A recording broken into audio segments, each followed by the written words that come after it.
Hey, I'm Dave Watkins, Watkins Films. I haven't been able to shoot one of these review videos in a week or so. I've been out in the yard doing some extreme Halloween decorating. I know it's just in September, but I always start early because we do so much out in the yard. If we started in October, it would be a disaster. We wouldn't get it all done. We may not even get it done at this point. I've also been enjoying a little bit of this Samuel Adams Oktoberfest. Another thing, I did shoot a new Lumber Baron and Jasper County Ghost Killing Squad Halloween special last weekend, and I'm editing that currently. Hopefully we'll have it ready by Halloween, and you'll be able to check that out on my other YouTube channel, Lumber Baron of Jasper County. It looks like this. And I've got a lot of previous Halloween specials out on there that you can take a look at as well. Today we are going to talk about John Carpenter's Village of the Damned and this new 4K release from Scream Factory, also known as Shout Studios. Well, Shout Studios is sub-label Scream Factory. So this is a new 4K release. They did previously put it out on Blu-ray. Now, both of these are artist commissioned artwork covers. The original artwork looks like this. And I did get the slipcover. I do have the slipcover for this. I prefer the original artwork to these artist renderings. If you go to the Scream Factory site directly, if they still have inventory on them, you can purchase these posters as part of a lot that has this slipcover and this one with it. So eventually, if you buy this directly off of Amazon right now, you'll get this slipcover over the movie. Eventually, after 30 days, but it tends to last longer than that. You may run the risk of not getting a slipcover, and you'll end up with just this right here, which isn't horrible.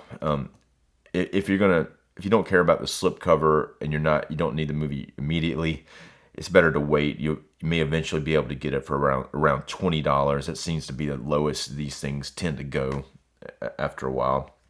Now, this is a new 4K transfer. The Blu-ray here didn't, and I would recommend upgrading from the Blu-ray because of this transfer. It is quite different than the way this Blu-ray looks. Not that the Blu-ray looks horrible, but there wasn't really anything done to this. But on this 4K transfer, it says new 4K transfer from the 35mm camera negative. And it looks amazing. It looks better. This movie looks better than I've ever seen it. And I did see this in the movie theater when it first came out, but it looks even better on 4K than in the theater when I first saw it. It's based on a book, Village of the Damned. The original book came out in 1957 called The Midwich Cuckoos. Midwich being the village that it takes place in, and Cuckoos, I guess, being the crazy. I guess that's what that means, I would assume. The Village of the Damned, the first time it was filmed in 1960, so a few years after the book came out, they did film a previous version of this, and it's very similar to this. There are a few new items here in this particular version from 1995, but it is very similar in plot structure to the 1960 film. The 1960 film is probably superior to this. It is in black and white. If you can't handle black and white, you won't be able to watch this now. This is in color, and it looks.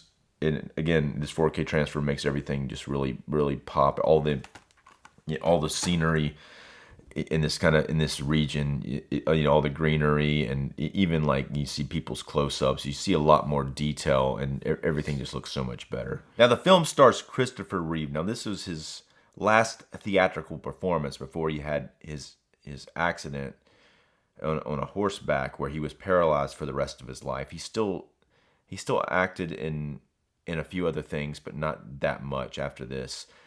There was another film that was a direct to television film that he was making right after this that was released before he was paralyzed. The film also stars in a supporting role Mark Hamill, so it has Christopher Reeve, who played Superman, and Mark Hamill, who played Luke Skywalker, in the same film. Mark Hamill's part isn't very large. He is in the movie throughout it. He plays the town priest, and he occasionally will you'll catch him in part of a sermon, or he'll talk to somebody. But most of the time when you see him, it's like a brief scene. But he is in the movie throughout. It also co-stars in a major supporting role, Christy Alley, who was at the time when I first saw this, she was on Cheers. That was what she was most known for at the time, and really that's her biggest thing. But she kind of become a reality kind of star, later after this. Michael Pere has a brief role in the film, and he gets very high billing. He gets higher billing than Mark Hamill, so he gets like fourth billing, but he's only in maybe the first 15 minutes. And now Michael Pere was at the time he may have been fairly well known. I think most people now he hadn't seen him in stuff for a while, but he is in the film Streets of Fire, which I'd recommend. It's a lot of fun. But at the time, he was kind of in a lot of those type of films, and I think it was more of a shock. They wanted to cast somebody somewhat well known in that role because he gets killed fairly early in the film, and it was like a shocking moment. That's what they were going for anyway. The first time I saw this movie, like I say, I saw it in the theater, and I enjoyed it in a way, but I was somewhat underwhelmed by it. Something about it in 1995, and it's based on this novel from 1957, which I think is the novel and previous movie are very well done. I like this one too. I'm not saying I don't like it, but I was a little underwhelmed at the time because I think it could have pushed, especially in 1995. You wanted it to kind of push some boundaries in some areas. The story is very interesting, and what happens in it is and the way it's brought into it. I really like the idea of how it all starts. So Christopher Reeve's character is out of the town, but he's coming back in, and while he's away, they're doing some kind of festival thing in the town, and then something makes it so everybody in the town like passes out. And then it shows like the outside. These cops have figured out just how far you can go without passing out, and they're doing different tests.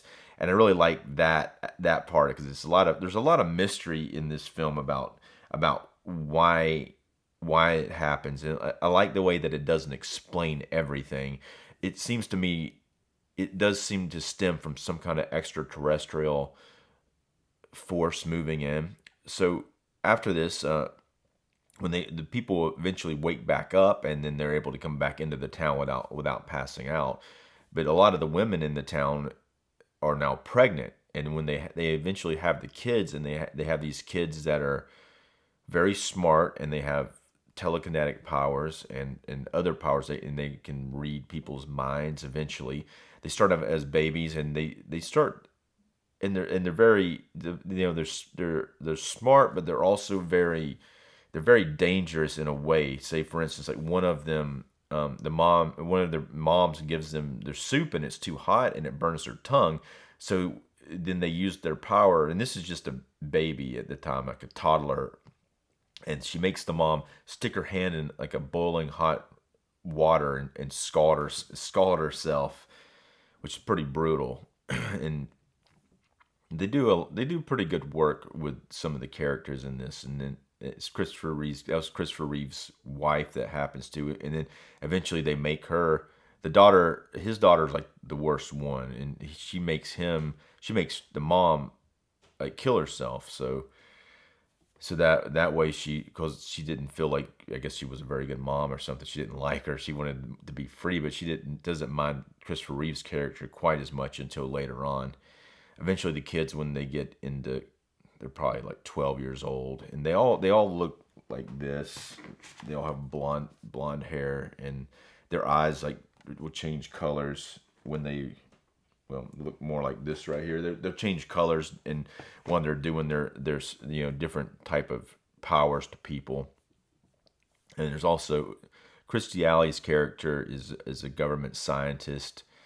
And they actually, it turns out eventually you find out there's a lot of other towns in different places where the same phenomenon is happening. And so they're in a lot of the towns. By the end of the movie, it's revealed that they've been destroyed in some way or another. So these kids are dangerous.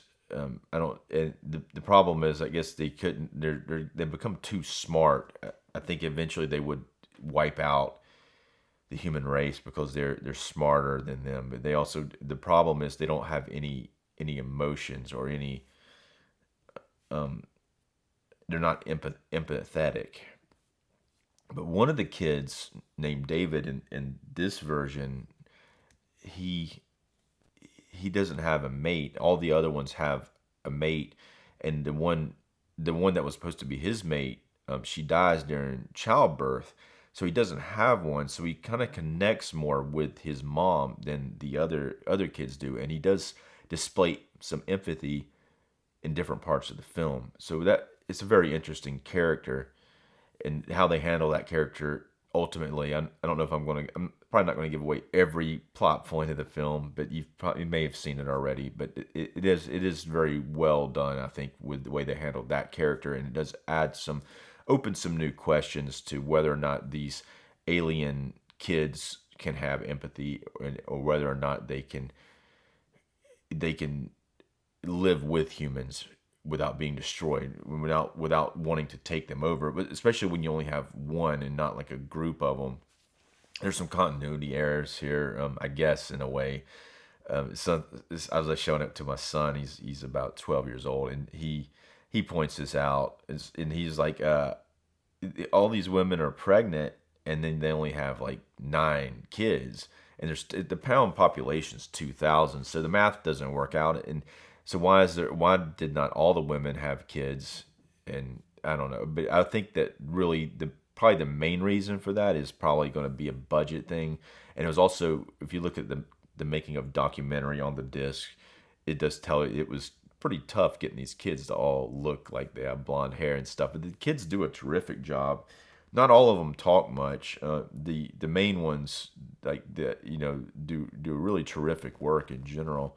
Even the ones that don't talk, they just their expressions and things of that nature, you can tell they just were really locked into those characters. So the film was directed by John Carpenter. I don't see a lot of John Carpenter's influence in this film. I wouldn't even think it was him, except for maybe there's some music choices that kind of lean towards a John Carpenter-esque thing. And he also has some actors in it, like Peter Jason plays a supporting character in Buck Flowers that he uses a lot in his other films. But in general, it doesn't feel very John Carpenter-y to me. And apparently he considers it more of like a contract job, and not like something that he had like a lot of, I guess, a lot of feel for it. Even though he does a terrific job on it, but it does kind of feel like he just directed it and didn't really want to put his stamp of direction on it. So I've seen this movie several times over the years, and every time I see it, I actually have a better appreciation for it. I do like the film. I was initially underwhelmed by it, but it's one of those where you go in with high expectations, and then later on you see it and you're like, okay, I like it. It's not like the movie is, I see where they may have missed some potential opportunities. I don't like Mark Hamill's character not having that much to do in it, even though I would have liked to have seen him more. But at the same time, this movie stars Christopher Reeve, and he does a terrific job, as does Kirstie Alley, and I really like both of their performances. The film does present some ideas that are thought-provoking. You definitely got a question about what should happen in a situation like this. Where did these kids come from? And I think a lot of the, and it's good that a lot of this mystery is left unsolved, and you don't know where they came from, why they're here. And I mean, clearly they're dangerous, and it's like, what is the course of action in this situation? Like, blow them up? Maybe if they'd have been around the right type of adults, they might have connected better with humanity. But they do tend to have the problem without having empathy and wanting to dominate. That is a bit of an issue. So let's go ahead and take a rate. I'm going to rate this. Now, as far as the Scream Factory packaging, this is good stuff. You know, it's you got and I do like the slipcover. I like the original artwork here, and if you get these posters from the site, I'm going to give it a 4. I think it's well done. The film itself, I'm going to give it a 3.5, leaning towards a 4. It is one that I could see myself rewatching again. I do. A lot of times with an older movie, especially from '95, that was kind of when I was starting to watch horror movies. I can watch those type of movies over and over again. It's very rare that I can watch a newer movie like that. I usually have to wait at least like 10 years before I actually like a new horror movie. There are a few exceptions here and there.